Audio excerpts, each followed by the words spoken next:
Sure. How many times do you watch CNN? How many times a day? So I know you watch it like multiple classes. Yeah. Gold days, it can be up to 3. I don't get it to every class, though. Well, he plays it each day. Yeah. So I know sometimes Chance gets it in government and in world history. Now, we were talking about motives last time when we took off. I realized we also were having a confrontation discussion about crusades, whether they were right or not. Thought we had some really interesting viewpoints, and I was kind of surprised Mr. Grass didn't come and talk to me about that because he walked in right as we were in the heat of all of that. But I felt like our points were well said from both sides, and we were able to discuss that in a very good way. So, somebody give me a reason why people went out on the Crusades. What was one of the motivational factors here by raise of hand? Chance? To take back the land that their people were being oppressed in. Okay, specifically we're talking about Jerusalem here, so they were going to recapture that. Libby, give me another one, please. Adventure. Adventure was another one, yes. What else, Haley?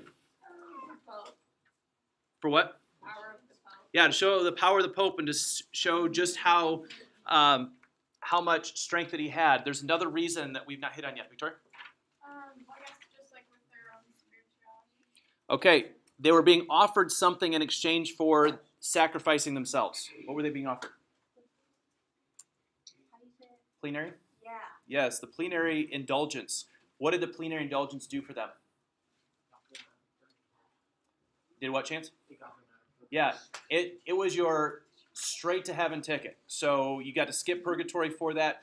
If you died in the crusade, then you were whisked straight up to heaven and life was great. So those are the primary reasons why they would jump in and be a part of the crusade.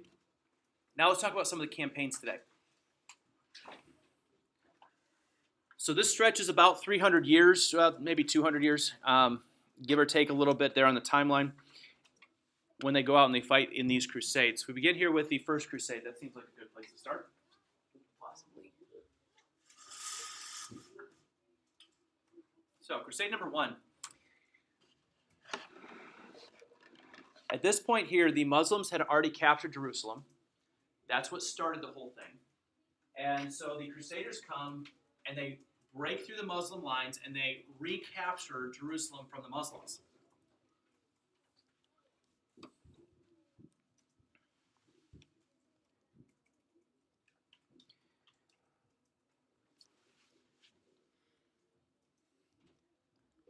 And throughout the course of this crusade here, it was a very bloody massacre. They were ruthless to the people in Jerusalem, both the Muslims that were there as well as the Jews. And when it was all said and done, the church said that it was a success. They declared it victory in Jerusalem. Yay, rah, crusades work. Let's put this in our back pocket in case we need it again. Now, I should go back and tell you there was a crusade before this one. Sure. You may know the name of the crusade before this one? It's called the Peasants' Crusade. I should have actually put this up on the screen for you. But let's put it in the side margin, or you can put it after the First Crusade if you want to. Just draw an arrow back up there if you're handwriting your notes. So I should mention a couple things about this Peasants' Crusade. It was not officially sponsored by the Catholic Church. So this is why the First Crusade is called the First Crusade, is because it was authorized by Pope Urban. The Peasants' Crusade, however, was a group of people led by Peter the Hermit. So you should connect Peter the Hermit with the Peasants' Crusade. And so what he said was, we're going to get a group of people, all these commoners, everybody that wants to help rescue Jerusalem. We're going to get together, we're going to form an army, and we're going to go take Jerusalem ourselves. Come with me. They are totally unprepared, have no battle skills, have no real solid weapons. They began, because they started off their journey with nothing. I mean, it's called a Peasants' Crusade, not because they're wealthy. they go out along the countryside and they start stealing stuff to make their way across the countryside. So this was not a real positive move for the beginning Crusades. They did not even make it to Jerusalem. They got destroyed long before they made it to Jerusalem by a Muslim group that just wiped them out. So this was, people kind of look at Peter the Hermit as the founder or the brainchild of the Crusades. And then the Catholic Church took that idea and they then put money behind it to launch the First Crusade, which the First Crusade, was it successful? Would you rank that as a success? From their perspective, did they accomplish their goal of recapturing Jerusalem? Yes, they did. So they would say, yes, it was a success. But they weren't able to hold it for long. Well, no, but just as the battle ended, as they recaptured Jerusalem, they declared a success. What did it do for the spirituality of the Catholic Church? Okay, why do you think spirituality went up? Because the Catholic Church works. Okay, well, the Catholic Church is powerful. It's strong. It has a lot of military might. They said that we were going to do this, and then we Okay. actually did, so the Catholic Church must be right. Okay, so the Catholic Church gains its power. The Pope gets the power he was after. But what about the spiritual condition of people? Does it change? Does it affect them? Like over in my nation, we can capture people and take over and stuff. Okay, who is their power relying upon in this First Crusade? The church, themselves, the Pope. Is there any focus on God here? No, not at all. I have a question Yep. about the Catholic Crusade. Sure. Did you say that It was Peter the Hermit. Peter the Hermit led the Peasants' Crusade. and what happened with that? They were totally unprepared. They were looting and stealing from people on the countryside because they didn't have anything, and they were destroyed by the Muslims. And that was still towards Jerusalem, though, right? Yeah, they were headed to Jerusalem, but they never got close. But that's what gave the Catholic Church the idea of, let's do something more organized. So, Crusade number 2 is a miserable failure. So as Haley mentioned, the Muslims are going to come back into Jerusalem. They're going to recapture it because the Crusaders did not stick around. They left. And as soon as they left, here come the Muslims again. And so they decide to send reinforcements from the First Crusade. The kings who paid for this, the kings who were sponsoring it, could not agree. They argued and fought the entire way there. So for those reasons, the crusade never really had any unity, and the soldiers didn't know what they're doing. So they lost and were not able to recapture Jerusalem. So both armies that had gone as part of this crusade, they returned home, devastated, weakened. It was not a good time. We then come to the King's Crusade. And this is Crusade number 3. Happened about 1187. And once again here, I want to introduce you to Saladin. Now, Saladin was the leader of the Muslims who had captured Jerusalem.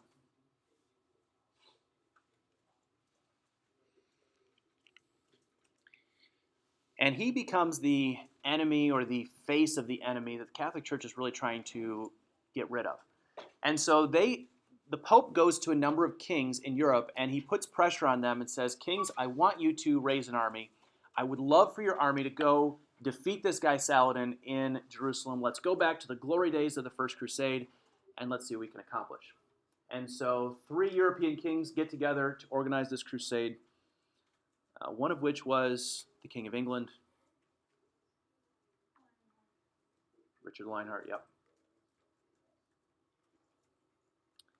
Now, they thought they were going to have the same success as Crusade number 1, but all along the way in their journey across Europe, heading toward Jerusalem, they are plagued by all kinds of problems, whether it's hunger, whether it's lack of supplies, whether it's sickness. Things were not going well. So in the end of the King's Crusade, they were able to defeat Saladin. However, it's been viewed as a Pyrrhic victory. We mentioned that back in Rome. Do you remember what a Pyrrhic victory is? It was like I remember. He took over like it was like Carthage or something, but like lost like most of his army or something. You're in the right neighborhood here, Gavin. It's like one that you won, but you lost so much that it like wasn't really worth it. Precisely, yeah. So the kings and the crusaders win, but for the cost of this battle, cost of this crusade going across Europe, the kings lost more than they gained. And all three kings kind of limp back home victorious, but it didn't feel like they won. What would they get out of it? Well, they would get favor with the Pope, and that carried so much weight that you wanted the Pope on your side. You wanted him to. But if they won, then why would that make them not lift it up enough? Because of the fact that they donated their own money, their soldiers, in the cause of this crusade. And when they get home, they have the favor of the Pope, excuse me, but they have expended so much in the process that they kind of look around and go, I'm not sure that was really worth it. Yes, ma'am. Did Richard the Lionheart take over his kingdom from his brother? Yeah. Saladin was the leader of the Muslims. Leader of the Muslims. Yep. So, King's Crusade is viewed as both a success and a failure at the same time. Kind of depends on who you are asking. Technically, the Crusaders won. They defeated the Muslims, but they really didn't gain anything afterwards. What did you call it? A Pyrrhic victory. P-H-Y, P-Y-R-R. I see. There's an H in there somewhere. P-H-Y-R-R-Z. I don't think it's P-H, but P-Y-R-R-H-I-C, I think. It's from Pyrrhus. Greek names always throw me off. We have, yeah. Now, we get to the next one here, the Diverted Crusade. Now, this is actually Crusade number 4. And in your notes, I know it jumped back here to number 1. That should not be number 1 in your notes here. So this is alongside the King's, right after the King's Crusade. So this is Crusade number 4, nicknamed the Diverted Crusade. So once again, there's problems in Jerusalem. In this particular case, there were a group of kings and crusaders that needed to get to Jerusalem. The problem is they didn't have enough money to get there. They also were tired of marching across Europe, so they thought they'd take a shortcut. And in their mind, they thought, if we could get down here to Venice, and we could go by boat through the Mediterranean, we could save ourselves a whole lot of time. Take that shortcut. That makes sense, doesn't it? I mean, if you can get there in half the time and it's an easier route and you don't have to march that distance, absolutely. So they go to Venice and they negotiate here with some ship traders for transportation. Now, Crusaders were not good at math. Little lesson here for you. Stay in school, do your math homework. That's not just because my wife is a math teacher. But make sure you know your math, because they miscalculated how far it was to Jerusalem. The Crusaders did not account for how expensive it would be to get all of these Crusaders by boat from Venice over to Jerusalem. So they get on the boat, and they get partway there, and they realize we don't have enough money. And that's not going to go over well with these ship owners. And so the ship traders said, okay, we'll make a deal with you. The biggest rival for the Venetian traders was the city of Constantinople. Remember that city? Yeah, what was the big deal with Constantinople? You have to pass through To go where? to trade in the Mediterranean. Yes, so Constantinople was a big trading post between the Far East and Europe. Well, Venice, they were like the second brother or the younger brother to Constantinople. So it would be like,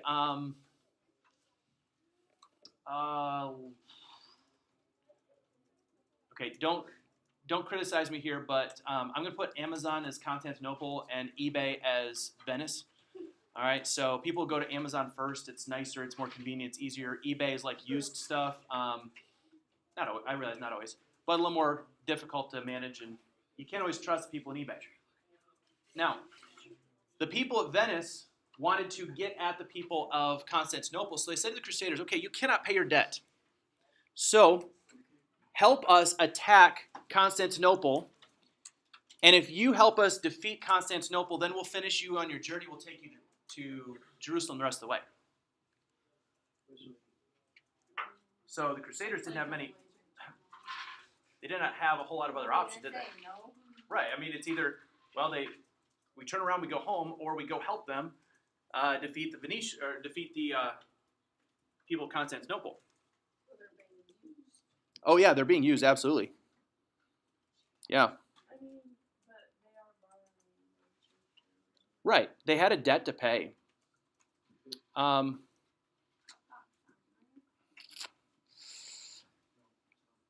Well, here's the deal, though. They go to Constantinople, and they get there. They attack Constantinople. They are victorious in Constantinople, and I'm not ready for Children's Crusade yet. When they find out that this is pretty easy, this is kind of fun. We defeated Constantinople pretty easily, and we get to keep a lot of stuff. It drove their thirst for conquest. And instead of going on to Jerusalem, they decided we're just going to keep going, and we're going to keep attacking villages and plunder other people, and we're just going to go accumulate more stuff. So that's why it's called the Diverted Crusade, because they never actually make it to Jerusalem. They get distracted, they take their eyes off the goal, and now they just go on a life of plundering across Europe. Ironically, Constantinople had called for help from the Crusaders to defend them against the Venetian attacks just a few years earlier. And the Crusaders had not come to the help of Constantinople. Instead, they went to Venice and ended up coming to attack Constantinople. Wow.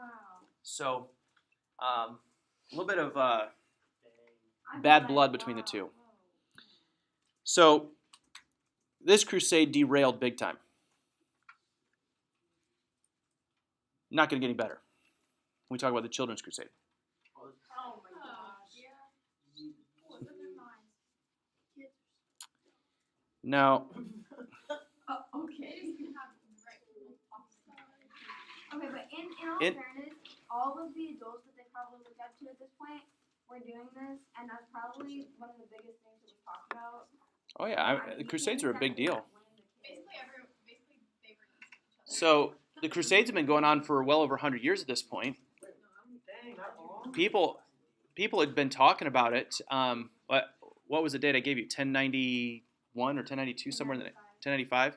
So we're here in 1212 when they have the Children's Crusade. Now, there are a series of crusades. It's not just one big crusade, but a series of them. And so you think about it, many of them, their grandfathers had participated in some of the earlier crusades, or their fathers had. So they hear about an opportunity. Psalm 8:2 says, What does this say? Say A. it auto-numbered from here. Oh. Yeah. Okay. So, a man by the name of Stephen of Cloyes, Cloyes. Stephen is spelled like Stephen. Cloyes, Stephen of Cloyes. He decided that he was going to raise an army of children. His goal was to get 30,000 children under his control and under his leadership, that he would march them to Jerusalem, and he would use them to attack Jerusalem and reclaim it in the name of God. With children. You monster. Well, here's why. Psalm 8:2 gives him his foundation for this. No. Monster. Listen to the words of the verse. Out of the mouth of babes and sucklings thou hast ordained strength because of thine enemies, that thou mightest still the enemy and the avenger. So he takes that verse, he says, we're going to use the mouth of babes, we're going to use the army of children, because God has said in Psalms that they will still the enemy which in this case with Muslims. Clearly taken out of context, clearly not what the verse is intending, but this is how Stephen of Cloyes used it. Wait, so these parents just let their kids go with this weird God? Yes. If they die, what happens to them? They go straight to heaven, but what the Yeah. heck? Would you not want your kids to go to heaven, Rebecca? So, so it gets better. Does it? So Stephen of Cloyes, he raises 30,000 children to raise an army of 30,000 children. Now, some of these were orphans. Some of these, their parents had died in the Crusades, or they had died from just life. And so they didn't have anything else to do or anywhere else to go. So they might as well earn their way to heaven by going and participating in these crusades. So he takes them and he starts marching them down the boot of Italy. And according to Stephen of Cloyes, he believed that when they got there to the Mediterranean Sea, that God was going to open up the sea like he did for Moses in the Red Sea, and they were going to be able to walk across the Red Sea on dry land. Okay. True. But in the course of their marching down the boot of Italy, only about 1/3 of those 30,000 children actually survived the march. So he started with 30,000, ends up with about 10,000. They reached the Mediterranean Sea. Well, clearly, the sea didn't open up. Didn't work. And so many of the children were too tired to return home. Stephen of Cloyes just didn't really want to deal with it. And so some of them just found a new home, found a new life there in the southern parts of Italy. About half, so roughly 5,000 of them, they were offered passage to Jerusalem by merchant ship. These generous merchants decided, hey, we're going to help you out. We're going to give you a free ride. Does this sound like the creepy guy in the van with candy? Yeah, it kind of is. So, You want to be my slave. Stephen of Cloyes, believing that this was God's way of providing for them, encouraged them to board these ships. Oh no. And instead of taking them to Jerusalem, they took them to North Africa and sold them into slavery. I knew it. So I said, it gets better. Clearly, this is one of the black marks of the crusade. Not that any of the crusades is really good at all. I mean, none of this is happy stuff. A lot of death and destruction, a lot of manipulation took place here. It's pretty tragic. So when I'm arguing, and I happen to be arguing a lot with the people over here on this side of the room last week, I was arguing just to play the other side because there really is no winner in this conversation. The church was not right in it. The Crusaders were not right. You know, it's really hard to defend. But people in their thinking of this day believed that they were doing God's work. They believed they were doing right. And this was just part of the process of being persecuted for your faith. Haley? What happened to Stephen? Like, did he go home? I don't know what happened to him after this. I don't know if he was on board one of the ships and was sold off into slavery himself, or if he just went home. I'm not entirely certain what happened to him. James? Like, what would you go back and like tell everyone? It's a good question. I don't know what you say. Your children were slaves. Well, if he didn't board those ships, he may not have known. I don't think Stephen of Cloyes was that manipulative that he would have said, yeah, just get on those ships. They're slave traders, so go ahead. I think he truly believed that they were going to end up in Jerusalem. So, I mean, he kind of truly believed that the sea was going to part. right, I understand. He may not have been quite right in the head. But, yeah, I don't know exactly what happened. That might be something we need to find out.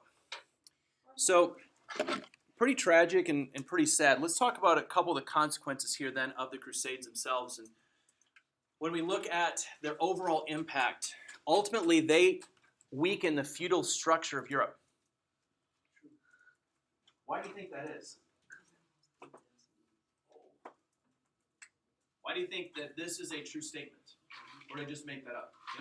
Because they spent all their money on conquering other lands or trying to get back lands that they didn't have.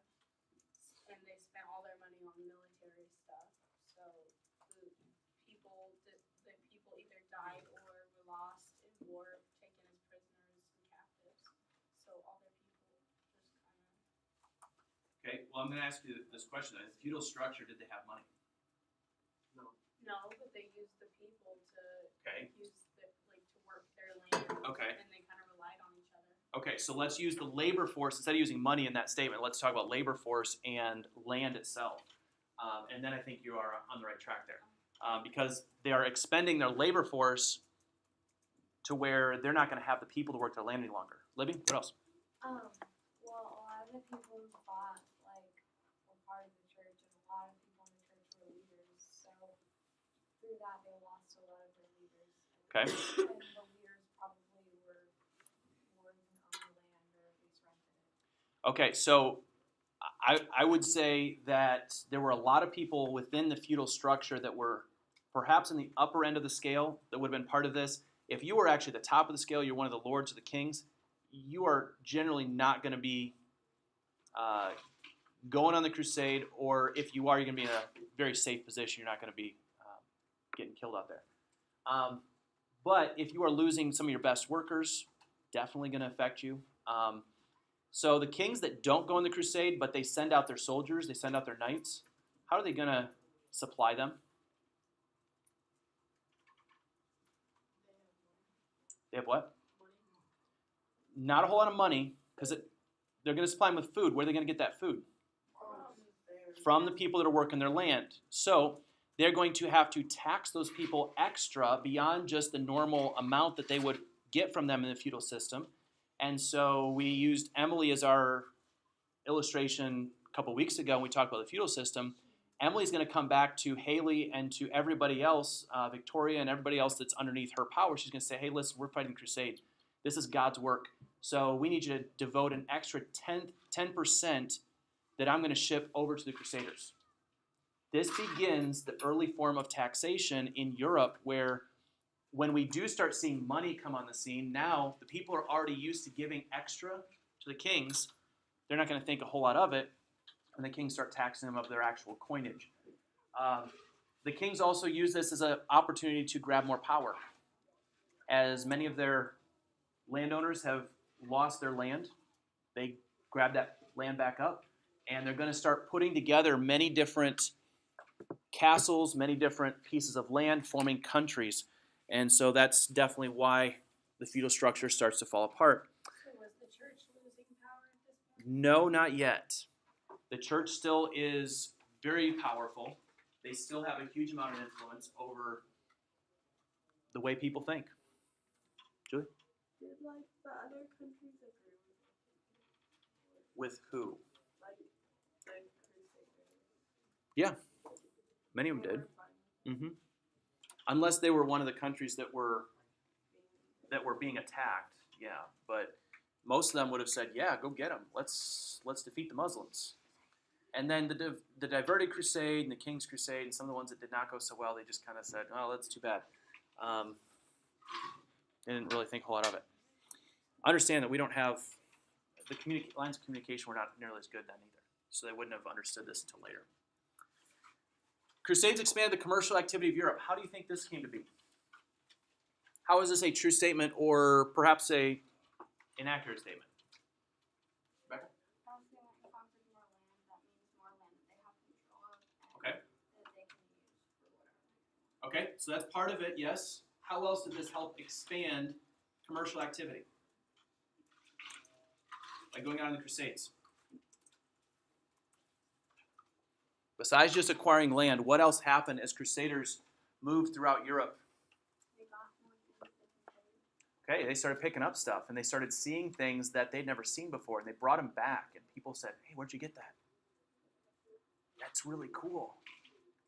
Man, I wish I had one of those. And they start their own exploration, their own expedition to go out and to search for it. And pretty soon some entrepreneurs decide that if I can make it over to Constantinople or even further, and I can bring stuff back, I'm going to make a whole lot of money. I'm going to get a lot of people to trade me stuff for these goods that are rare. And so they come back with things that Europeans had never seen before. Now, the early Crusades helped to strengthen the office of the Pope. That's the papacy there.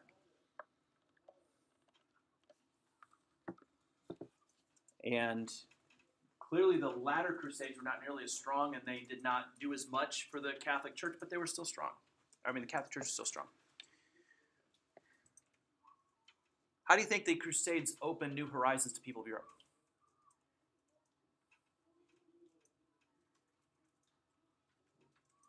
What new horizons are we talking about here? We're not talking money. Okay, exploration. So what goes along with exploration? Okay, trade. But let's not think economics here. Let's think about other things. Culture. What kind of culture? Not yours. Okay, not yours. Okay, what type of culture had been lost for almost 1,000 years at this point? I don't know. What type of culture was more advanced than the Europeans? Chinese. Okay, there's Chinese culture, which China is going to be a little bit closed off. Roman culture, yes, and Greek, both of those. The Roman and the Greek cultures have been protected in the Far East. They've been protected east of Constantinople, mostly by the Muslims.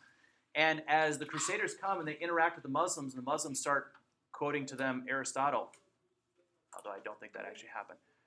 But as they start discovering some of these ancient manuscripts or reading through libraries that the Muslims had curated, they realize that there's a lot of information out there they don't know.